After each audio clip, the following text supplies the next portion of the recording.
This conference will now be recorded. Let me access it.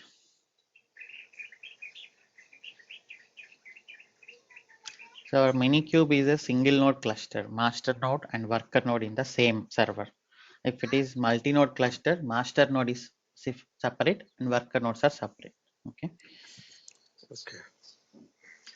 So let us copy, scp-i and then CentOS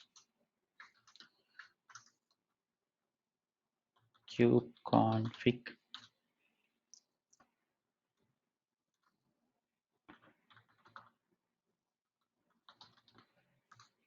Or every time we need to copy config file into our local.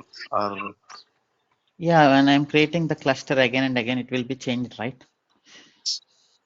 okay. So for every time new cluster. Okay. Yeah. Okay, now let us run kubectl get nodes. Okay. So yesterday we were discussing the image pull secrets, and you know how those image pull secrets are used to fetch the images in private repository. And later we started discussing the storage. We discussed empty directory, host path, and external storage. External storage is out of the Kubernetes cluster. You will not have the storage inside your Kubernetes cluster. It is somewhat outside. Okay, like this. In AWS cloud, for example, EBS, or you have some storage environment like in your office NFS environment. So there are a lot of external storage solutions available. It can be one of it. Okay, and we just saw yesterday we created empty directory, host path, EBS, and we saw the differences. In EBS, what we did was I created this as a volume actually, so directly because our AWS Kubernetes cluster is running in AWS EC2. Just like you attach a volume to the EC2, I attached a volume to it to the pod. But this is not the right Kubernetes way. Okay, I just wanted to tell you we can attach the external storage to the pod through this. But the right way is to do with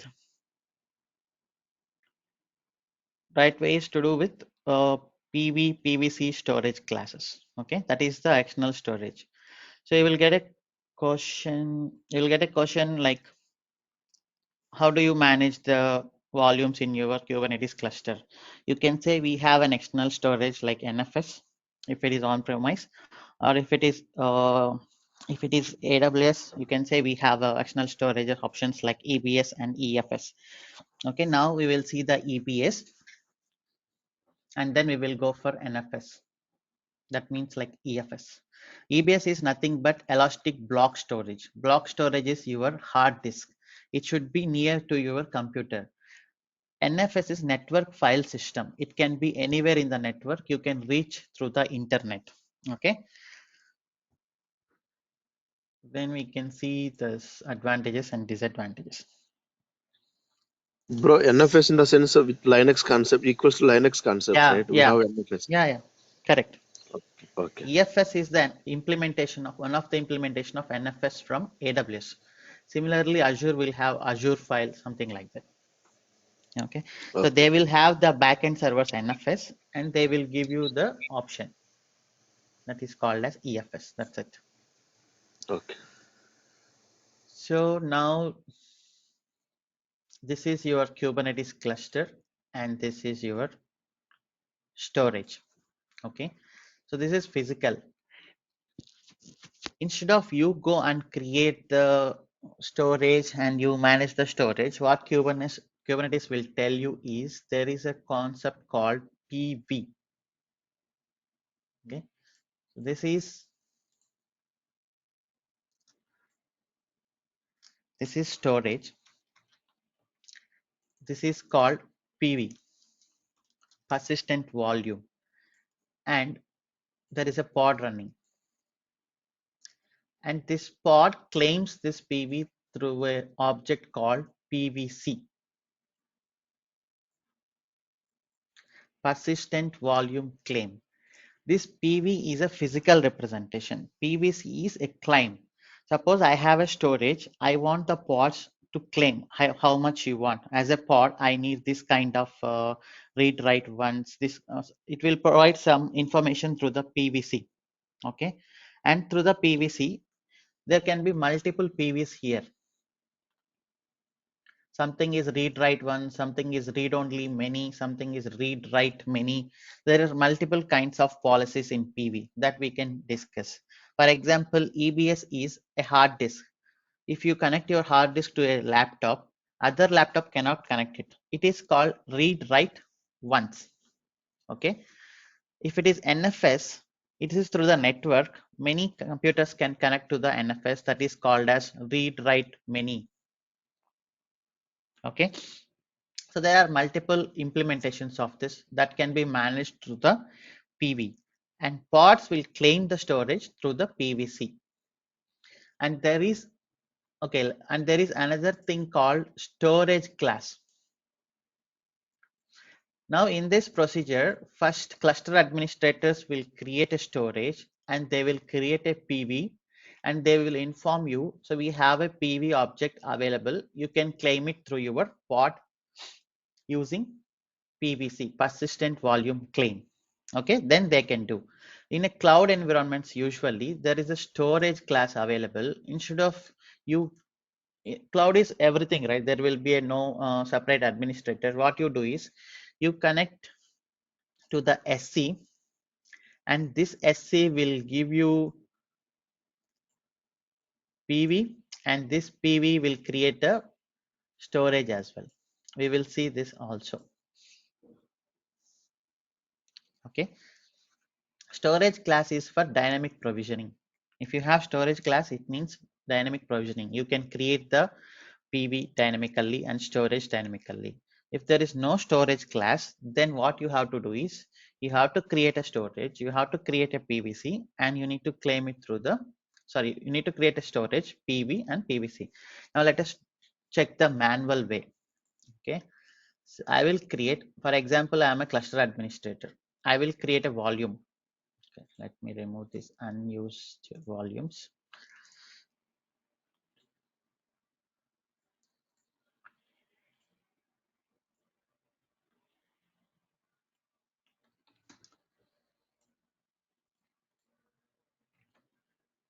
Okay, I'm creating a volume now with 20 GB and AP South 1A created a volume.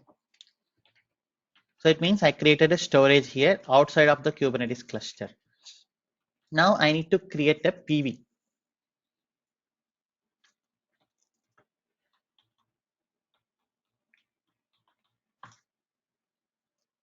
Okay, now let us go to the documentation, persistent volumes.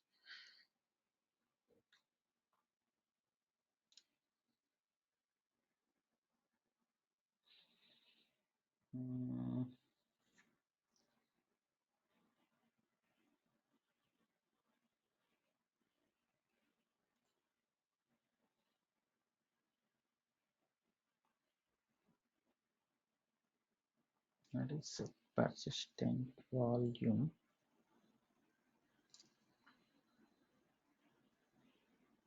This is something else.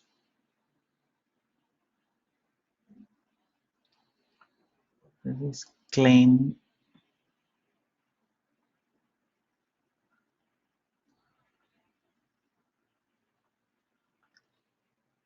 Okay, I can just search like EBS PV.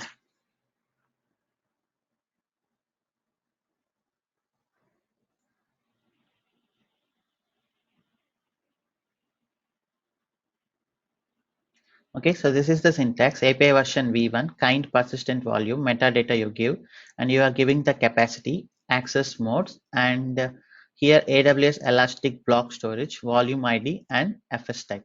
So this is the PV. Let us create kind persistent, what is the spelling? Persistent volume. API version is v1 and metadata, you know, name is my EBS PV. I'm giving it like this, and then yeah, you can give labels. Type of the PV is AWS EBS PV. Okay, and then spec. What is the spec? Capacity. How much capacity? What is the capacity we created? 10 GB. Storage is 10 GB. And then after capacity, access modes. EBS access mode is read write once. At a time, only one person can read or one person can write, because it's a like hard disk. And AWS Elastic Block Store. AWS Elastic Block Store. If you see in yesterday's class, we did the same thing like this.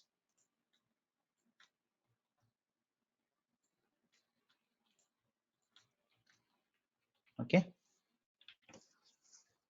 So this is the persistent volume. When you create persistent volume, you are creating a Kubernetes resources. Attaching to the pod directly as volume is not recommended. You can see here, it is deprecated here as well. You can see here. Yesterday we tried something, right? Yeah, this one. It is already deprecated.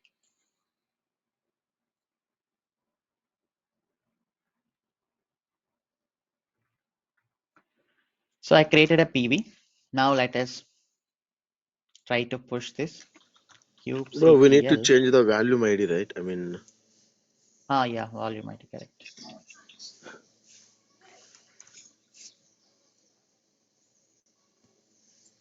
This is all the administrator work. Okay.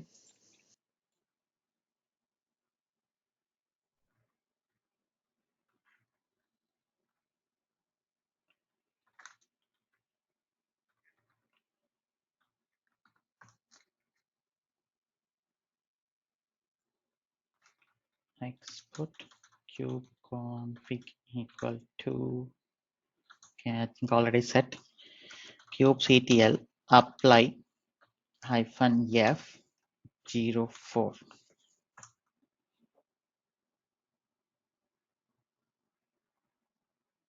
Okay, PV got created. Let's go to our CMD. Kubectl get. You can either type entire persistent volume or just type PV. Okay, now you got the PV created. Status is available. And then now we need to attach this to the pod. That is through the persistent volume claim. First, you need to create persistent volume claim. Now let us see the persistent volume claim. Initially, it may be confusing, but when you start practicing more times, then you will not fail it. Okay, let us go to this example only. Persistent volume claim, name, label, spec, and then resource. You are requesting for something, and then you can give the selector or no need. That is also okay. Let me try to copy here. Okay. Persistent volume claim, name, EBS, PVC, read write once. It will check this. As a pod, I want read write once. Here, if it is there read write once, then it will match. Otherwise, it will not match. Okay, volume mode you can remove. Out of 10 GB, I can ask for 5 GB. You can ask for 10 GB also. Now let me ask for 15 GB. And then let us see whether we are able to bound this or not.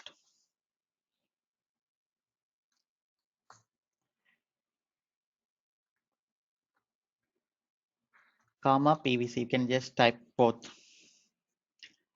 Now you can see the persistent volume claim is pending because there is no PV available for 15 GB. Okay, that's why it is in pending state. Now let me delete.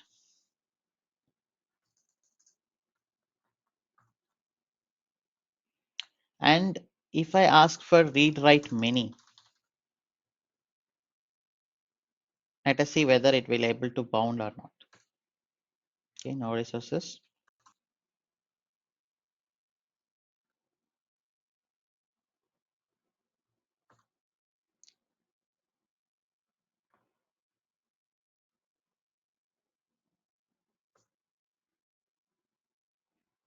You can see still it is pending because it is not able to find a PV with read write many option and 15 GB. Now let me give read write once. It will try to match these parameters and I want 5 GB.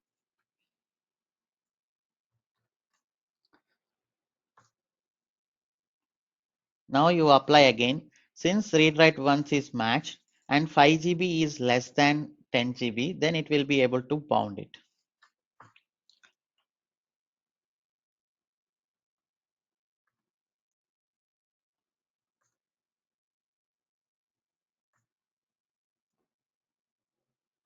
Okay, just save.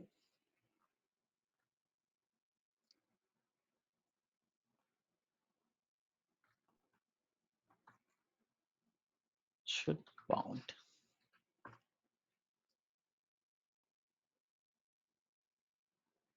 What's wrong here?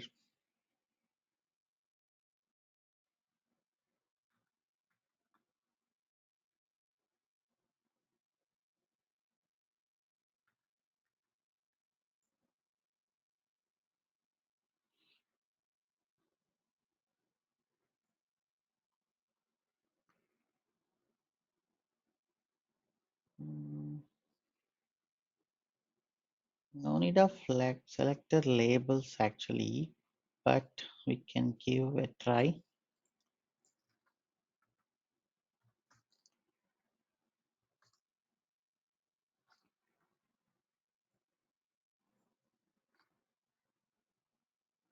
Okay, let me check the error why it is not able to bind. kubectl describe pvc ebs hyphen pvc.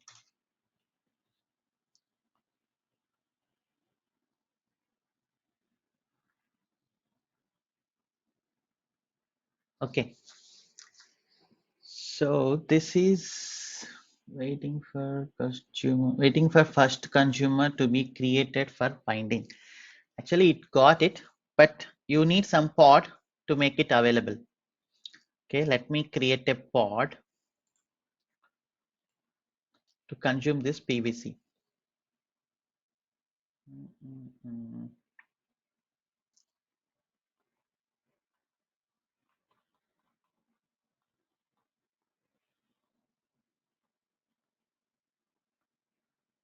Okay, let us take this.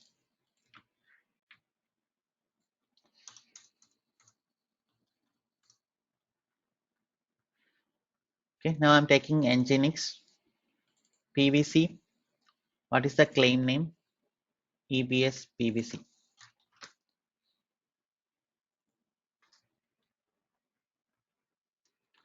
Okay, now let us apply this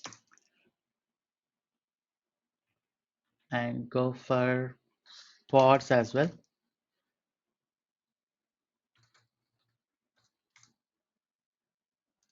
You see, now it is bound and the container getting created. Okay.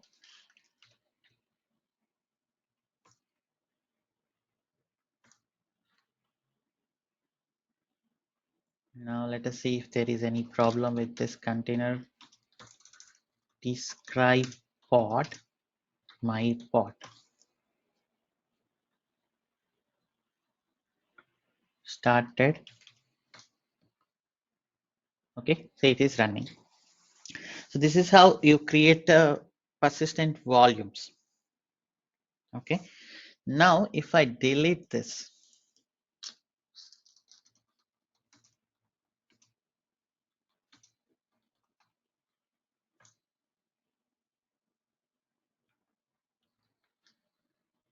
let us see what happens to our volume.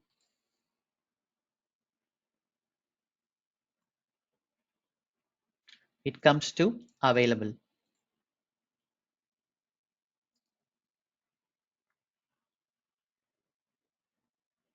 Okay, so what is the ID we gave here? It is FF26. FF26 is available. Okay, there is some policy around here. What is that policy is?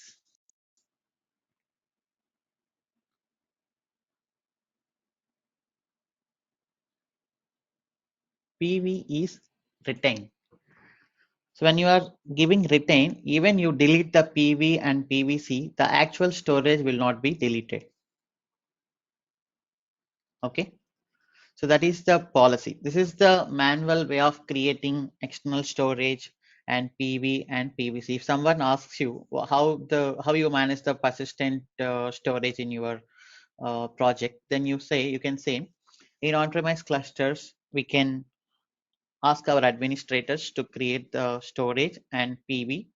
Then we will claim the PV through our PVCs. Okay, then they may ask you what is the reclaim policies in PV. Reclaim policies here, you can check the documentation. There will be multiple policies of retain, recycle, and delete. Retain means even your pod got deleted and PV got deleted, you still have the data available. Recycle means if you give recycle, whatever the data you have created, it will be removed. You can see here rm-rf. And then delete means everything will get deleted. Even your external storage also will be deleted. Okay. If you want to see the full information, now let us apply again. And then check kubectl describe pv my ebs -pv. Okay, here the full information is available. You can see the reclaim policy is retained. If you give here delete, then your actual storage also will be deleted. Okay, so in what cases we go for it? If you are running a MySQL containers, then you will obviously say retain. If you are running some pods like website related pods, then you can go for delete option. Okay, so this is the manual way of it. And as a cloud, when you are doing your applications in cloud, you want everything in an automated way. So in that case, you will go for storage class, and then it will automatically create PV. It will automatically create storage. Then you can claim it through the PVC. Now we can see that option now. Any doubts still here? No, good, bro. Okay.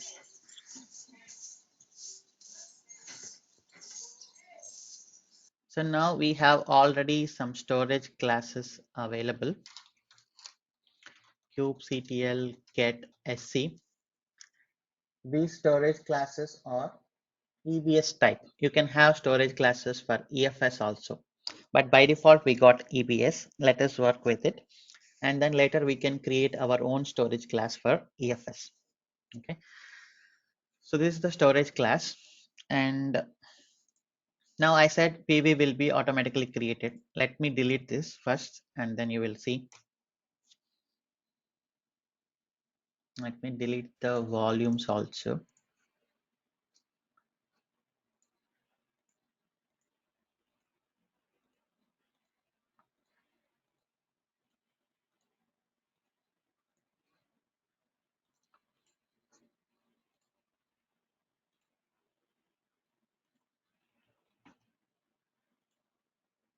Okay, delete, and then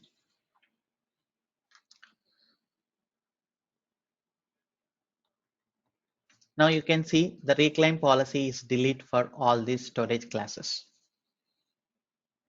Let us go through the documentation, and here in this case can just give PVC.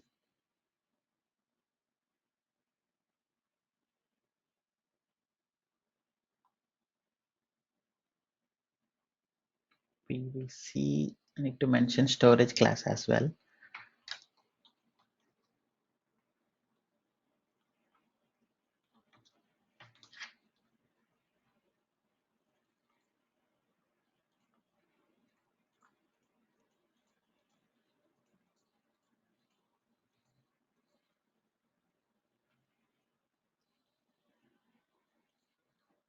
Okay, let us take this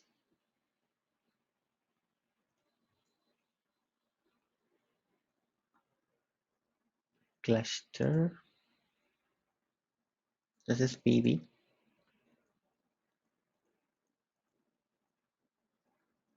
Yeah, this is the storage class option.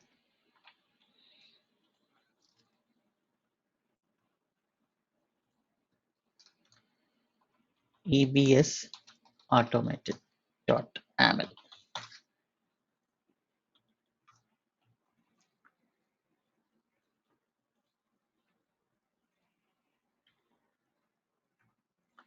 Okay, persistent volume claim. I can say my automated claim. Read write once, volume or file system optional. And then you are requesting for 8 GB. Let me request for 20 GB or 22 GB, just to differ from here when you are refreshing. Okay, because 8 GB is already available. Just to check 22 GB. And then what is the storage class name? Storage class name we have is AWS hyphen. You can use any of storage class. Now I am going for GP3. It's the latest generation. GP3. Now let us see. Before that, I want to show you we don't have any resources. Okay. Now let me apply kubectl apply -f 05. Now you just go and see.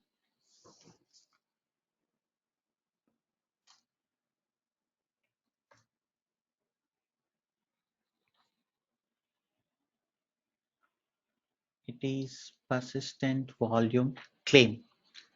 It's pending. Now let us attach this to the pod.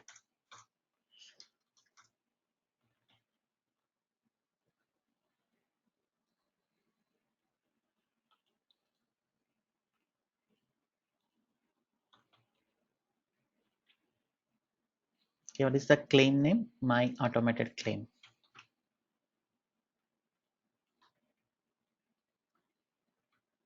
Okay, now let us run this.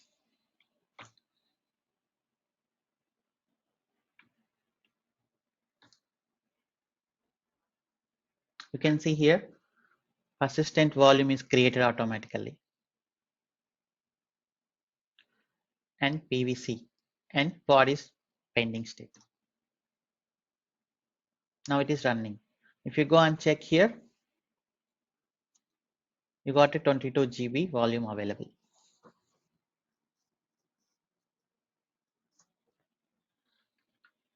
Okay, this is through the automated way. You don't need any administrators in a cloud kind of environment. Whatever the application storage you need, you just give it as part of persistent volume claim, and you will select what is the storage class. Storage class is nothing but a driver. Yesterday we discussed, it's a driver.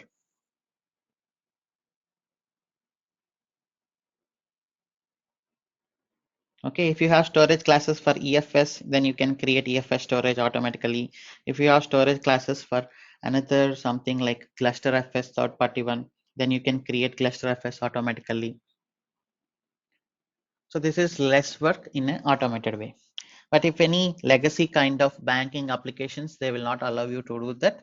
They will create the storage already. There will be a lot big storage team. From that, they will get some storage. They will create PV and they will tell you this is what the PV I created. Now you can claim it through your pods. Okay, any doubts still here?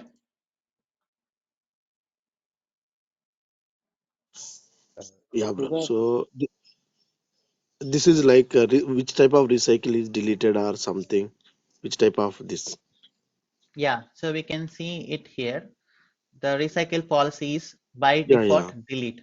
Now let me try to show you If you kubectl. delete part, automatically that storage will also delete, right? Yeah, correct. Now let us try that also.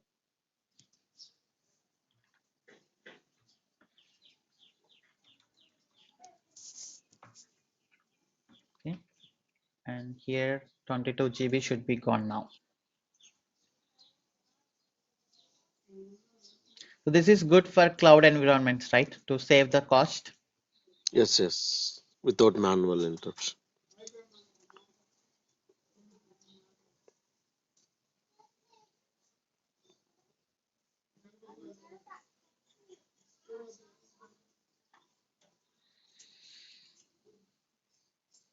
Shiva, the same process we can apply in the GCP as well. Right? We need Yeah, to yeah. use Kubernetes there. The same process is for GCP also. Now you can see here the drivers for GCP also will be available. GCE persistent disk. Okay, okay, Okay, just you will change the few parameters only. So storage class name you will change it here. If it is a manual way, you can change it here. Some parameter name. That's it. okay. Okay, now this is deleted. This can be useful for stateless applications like websites or APIs. But if you are running something like a stateful application which needs to persist some data, then you don't go for delete option. You go for retain option, right? So now let us check our storage class kubectl get storage class. By default, it is delete. If I try to change kubectl edit sc aws hyphen gp3,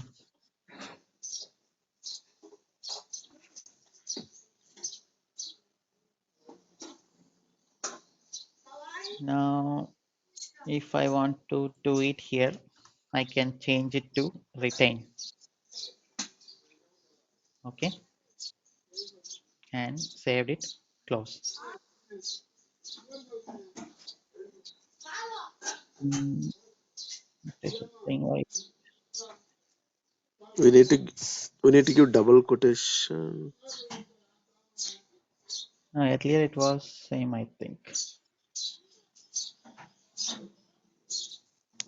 Mm, okay, you can see here updates to the reclaim policy are forbidden. So Okay, because restricts. these are by default come with cluster, what we can do is we can create our own storage class. Mm, just copy this.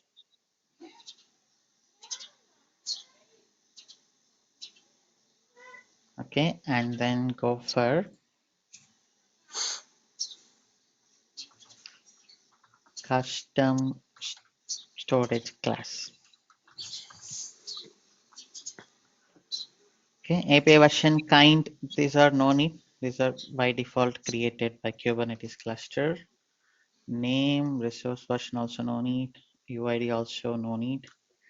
AWS GP3 custom,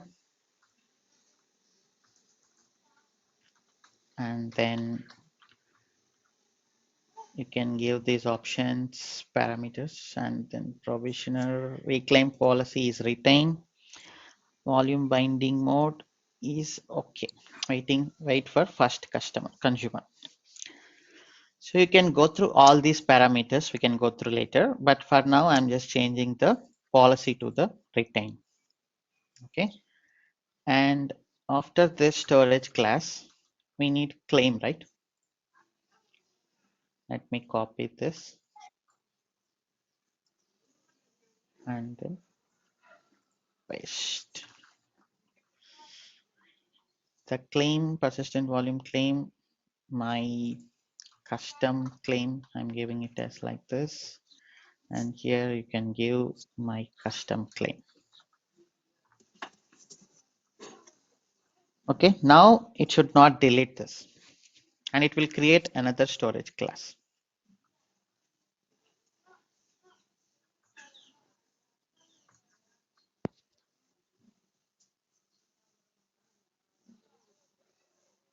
Okay.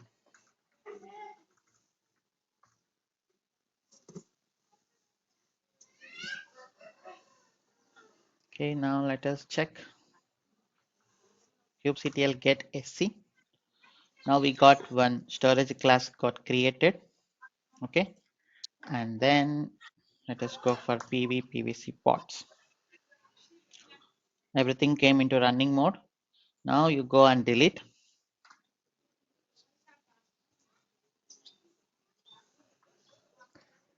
This should not delete your volume. So like this, in cloud environment, you can create multiple storage classes, right? If somebody wants to run their some kind of stateful applications, they will use this. They will use this PVC, which has the storage class of retain option. If somebody wants this, like I don't want a stateful, I go for stateless, then they go for a storage class which is with delete option. So this is where the storage class PVC and then PV are useful for us. If there is no concept of PV and PVC, then everything you need to manage outside of Kubernetes cluster. So this is PV and PVC. You don't need to understand how the storage is implemented, how to connect, all those things you don't need. As a user, simply you just create this PV and PVC. So that is the point you can mention in your, if someone asks you a question, what is the need of PV, PVC in Kubernetes?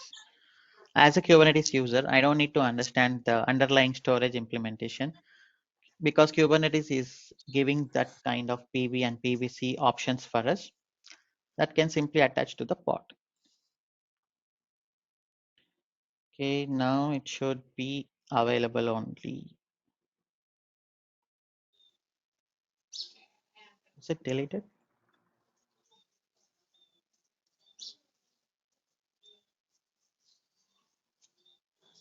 $22 GB. Oh shit. Here I mentioned same storage class name I mentioned wrong.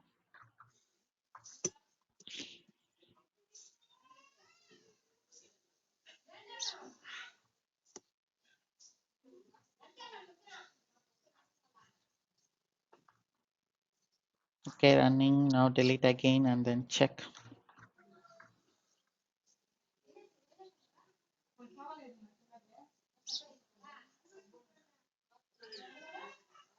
It should come to available and then stay back.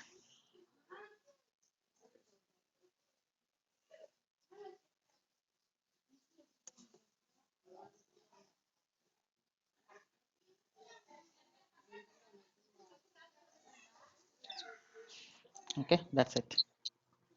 So similarly, you can implement another storage custom class that have the what is another policy? What is another policy? It is recycle. What it does is it will not remove the volume. It will just delete the data inside the volume.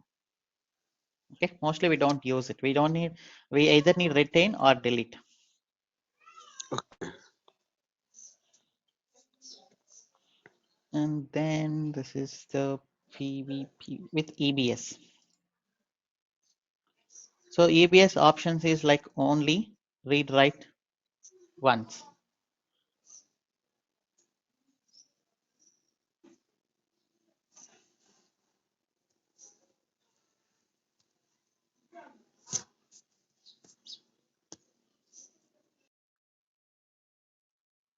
I cannot attach the same PVC to another pod. If you try to do that, let us check.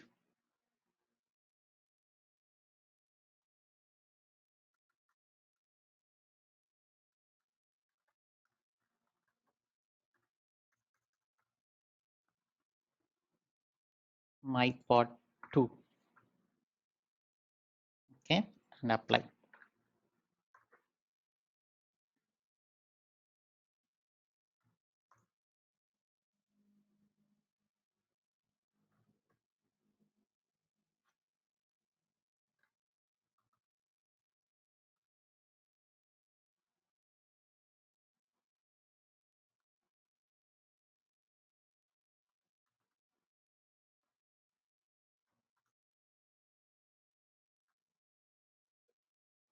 Wow, it attached to the both pods.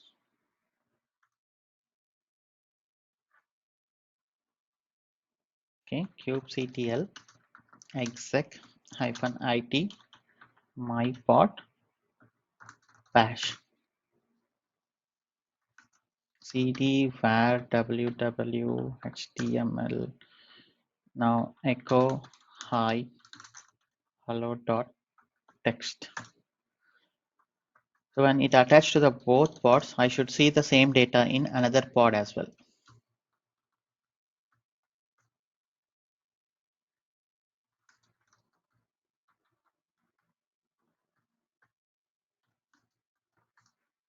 Okay, interesting. EBS limitations for Kubernetes. I think we can read write once, but read write many cannot be available.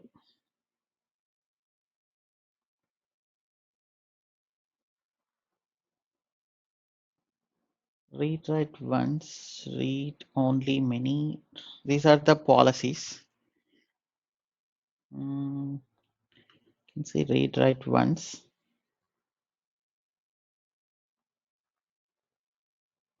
Let's go here, EBS. The limitations are okay, single easy to instance mount. So why this got worked is, so we have only one node. The pod is coming into the same node, so it got mounted. If the pod goes, okay, let me try, let me give you more clarity. So this is one worker node. Pod is running inside. Actually, the EBS volume got mounted to the worker node. From here, it can claim it. If we have two worker nodes, if the pod goes to different worker node, then it cannot attach to this. Okay, that is the limitation given here in this document. Must be easy to instances. It should be in the same availability zone, and EBS only supports a single EC2 instance. If you have multi-node cluster and then if pod goes to another node, then you cannot attach that EBS volume. You will get an error. Okay, we can see this demonstration in when we create our own EKS cluster, maybe in day after tomorrow class. Okay, so due to these limitations, we got EFS. What are the limitations is, for example, if my pod is running only one, and suddenly if the traffic, we get huge traffic like on a big billion day, we need to create multiple replicas of pods in multiple instances. Then if you try to attach the same EBS, you will get an error. So in that case, you go for EFS. So that is the thing here. EBS versus EFS. EBS we use for stateful applications.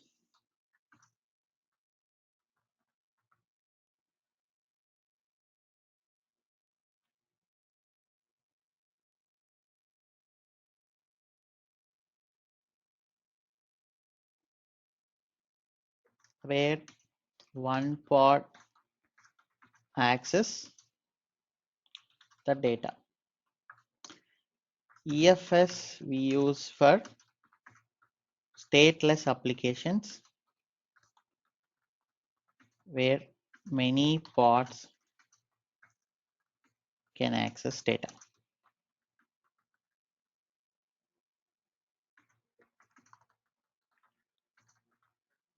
Okay, we can see this demonstration when we are discussing EFS. I will create a 2-node cluster, maybe day after tomorrow. Or if you see EBS versus EFS, they can give you the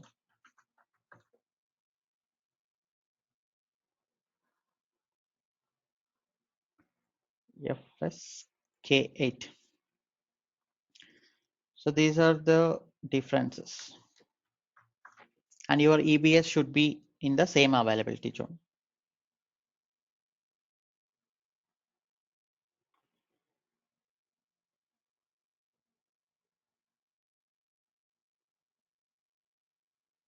Since EFS is an NFS kind of thing, you can attach to this on-premise servers also.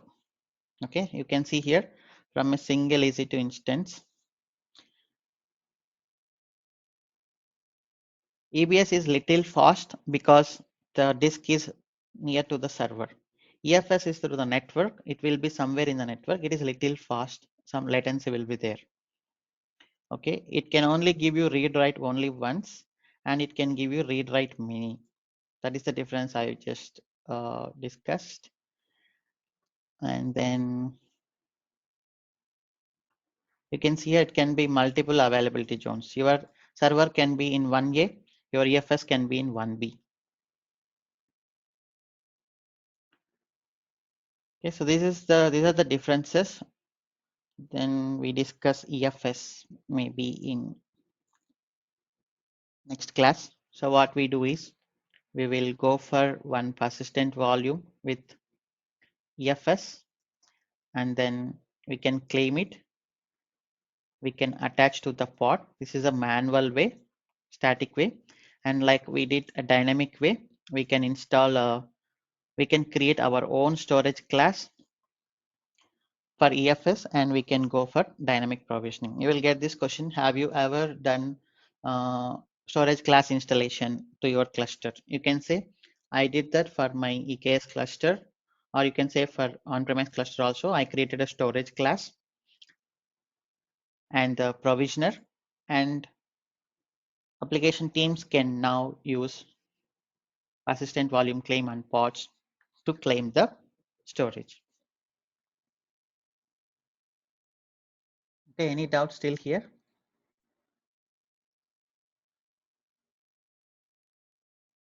Ravi and Funny? Good actually. Good actually.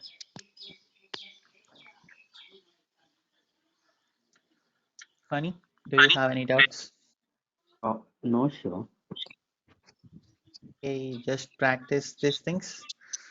See you Yes. in Okay. day after tomorrow class. Have a nice weekend. Yeah. Thank you, Shivan.